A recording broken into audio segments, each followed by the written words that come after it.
How many times have I talked about Warren Buffett, what he's doing, what his advice is, what he sees in the market? Countless times. But there's a reason for this, and that is because he's produced such high long-term investing results, and he speaks with common sense, simplicity, and integrity, something I think we need more of in this world. As the market has fell in 2022, Warren Buffett has bought 18 stocks in total.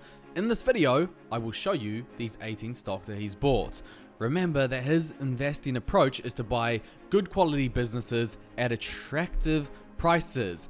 Prices lately have been going down, which makes them more attractive. But what are the businesses that he thinks is good quality?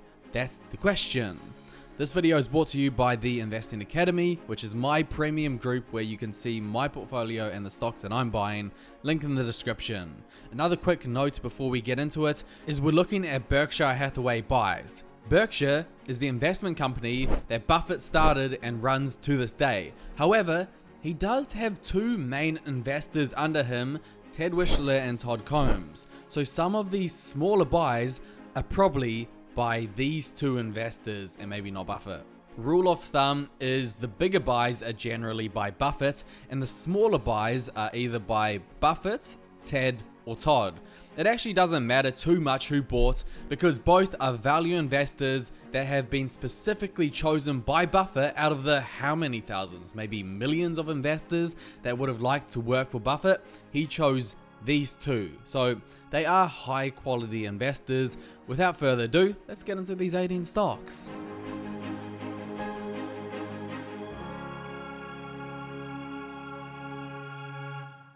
Okay, I lied. There is some slight further ado. These 18 stocks are as per the latest 13F filings publicly available. I would love to tell you what he bought yesterday or what he's buying today, but I can only say what has been released publicly, which is normally about 1 month to a couple of months behind.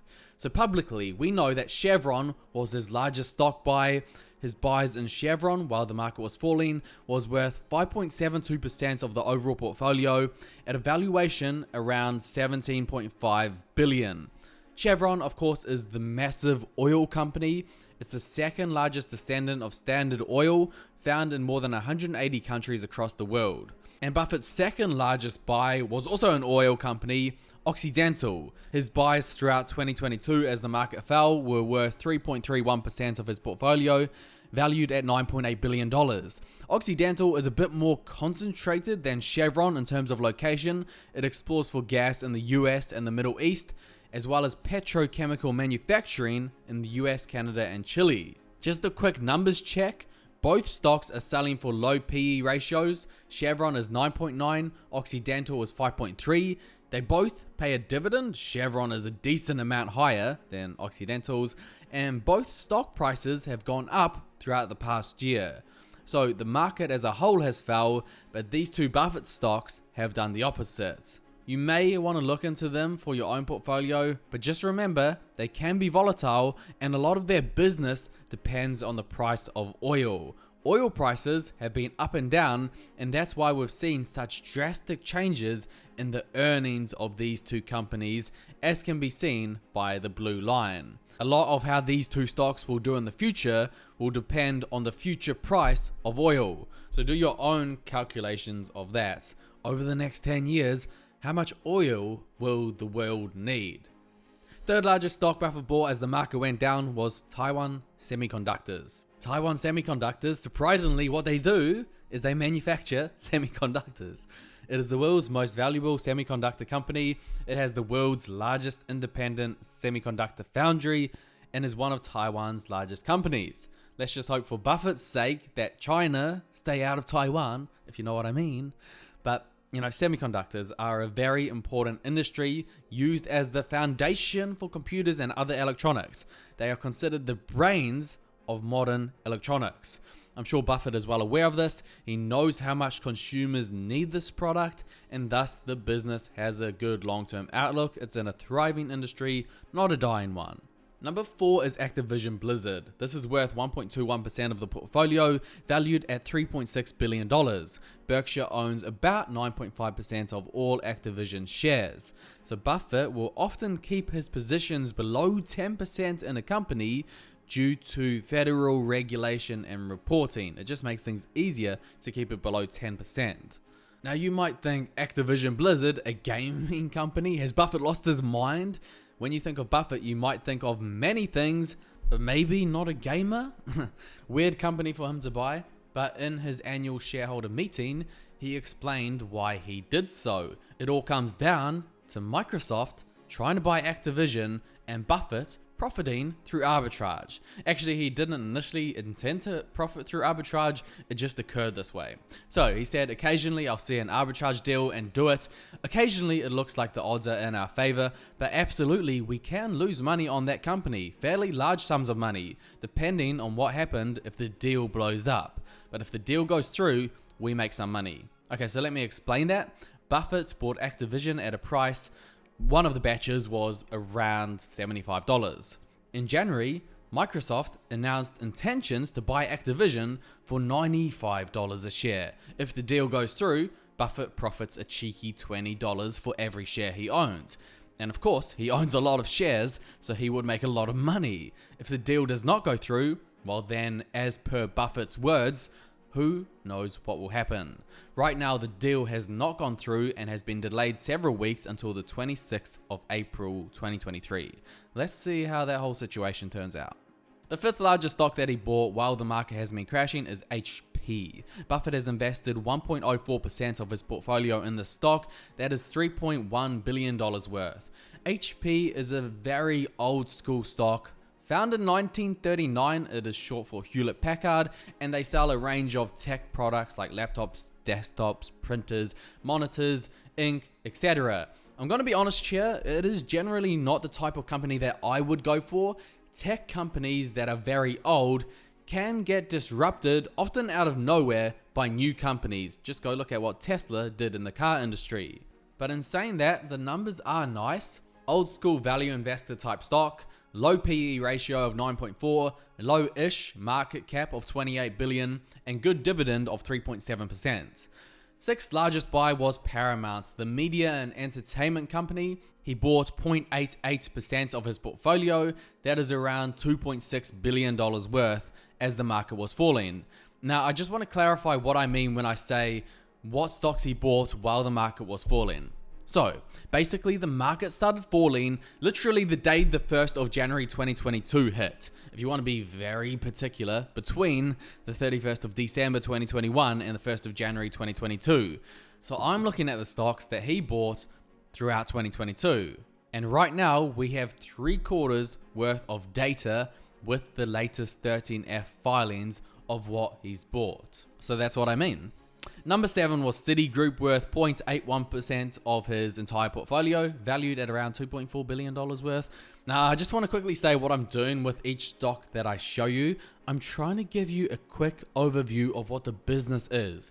Buffett, he teaches that a stock is a business, so you need to understand it. That's why I'm giving you these very short overviews of what the business does and what the stock is. And then you need to assess, well, do you potentially like the business? Can you understand it? And then dig deeper if you want to potentially buy, sell, or hold it. I just want to show you what Buffett is buying and give you a basic overview and the key points. Citigroup is an investment bank and financial services company based out of New York City. It is massive with approximately 200 million customers, 223,000 employees, and they do business in more than 160 countries. But the company, it didn't do too well in the last recession, where it got bailed out by the government. So hopefully they are more prepared when the next recession comes around, whenever that may be. Number 8, 9, and 10 is Celanese, Apple, and Ally Financial in that order. Celanese is worth 0.38%, Apple 0.36%, and Ally Financial 0.34%. So that is the amount of his portfolio that he bought while the stock market went down. Celanese, that's an odd company. They're a materials company, technically, that produce acetic acid, and they're the world's largest producer of vinyl acetate monomer. Apple, we all know what this company does. They sell phones, computers, iPads, watches. They have their services segments and everything else. In terms of his overall portfolio though, Apple was Buffett's largest stock at 41% because he bought a lot of it all the way back when it was a lot cheaper in 2016, 2017, and 2018. That's when he plowed huge dollars into Apple, but he still is buying today. And then you have Ally Financial. It provides car finance, online banking, corporate lending, vehicle insurance, mortgage loans, and has an electronic trading platform to trade financial assets. So they're a bit of a bank of all trades, doing all things. Buffett throughout the years has always bought banks and financial service companies. He did it in the past throughout his investing career, and he's doing it now.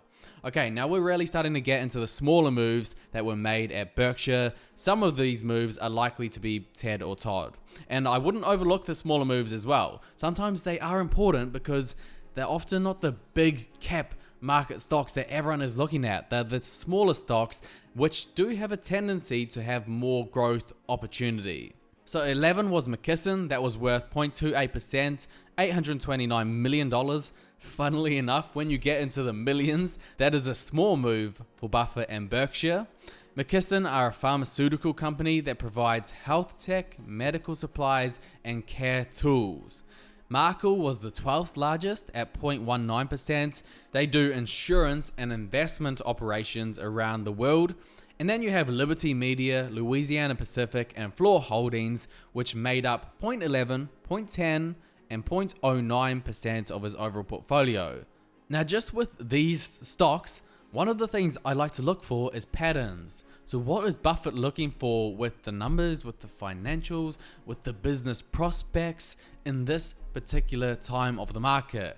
The thing that always pops out to me is low PE ratios. Buffett is huge on valuation, and he doesn't like to pay an expensive price. He likes to pay a low price relative to how much that stock is producing in terms of earnings, aka a low PE. Liberty has a PE of 14, Louisiana of 4.2, Floor Holdings of 13. And you might say, well, how do you know it is low? That's simple. You measure it against the market. The market's average PE ratio is 20.3, so all three of these stocks is sitting well below the market's average. Just take that as one of many factors to look for in a stock, a low PE. The final three stocks that Buffett bought was RH, General Motors, and Jeffrey Financial Group. RH was 0.05%, General Motors 0.02%, and Jeffrey Financials was so small it was below 0.01% of the portfolio. That's got to be Ted or Todd buying it. RH is an upscale home furnishing company with 36 outlet stores in the United States and Canada. General Motors is a car manufacturing company. And Jeffrey's Financials, Buffett's smallest buy as the market fell, is an investment bank and financial services company. So that is summed up 4 banks and financial services company, 5 consumer stocks. Buffett, he's always been big on consumer behavior, studying it and then profiting from it. And then you got 3 tech stocks, 2 media companies, 2 oil companies, but these were his largest buys, 1 pharma stock, and 1 motor company. That is what Buffett is buying as the market fell. Now guys, I've been busy developing my course where if you want, you can join and see the stocks that I'm personally buying, that I'm watching, and the ones that I'm interested in out of all of the stocks that I analyze and go through over the year, which is a lot, I'll tell you that. $30 a month, $1 a day, and basically all of the money that I get from this is going to go into developing value investing software, where I want to make a website for value investors, show the key financials for a value stock, specifically the things that Warren Buffett looks for in a stock, and we're going to have easy to use software for calculating the intrinsic value of a stock. This website will only be for the course members when it is up and running. So join, link in the description if you want to see my portfolio and get the website at a later point in time. But thanks for watching.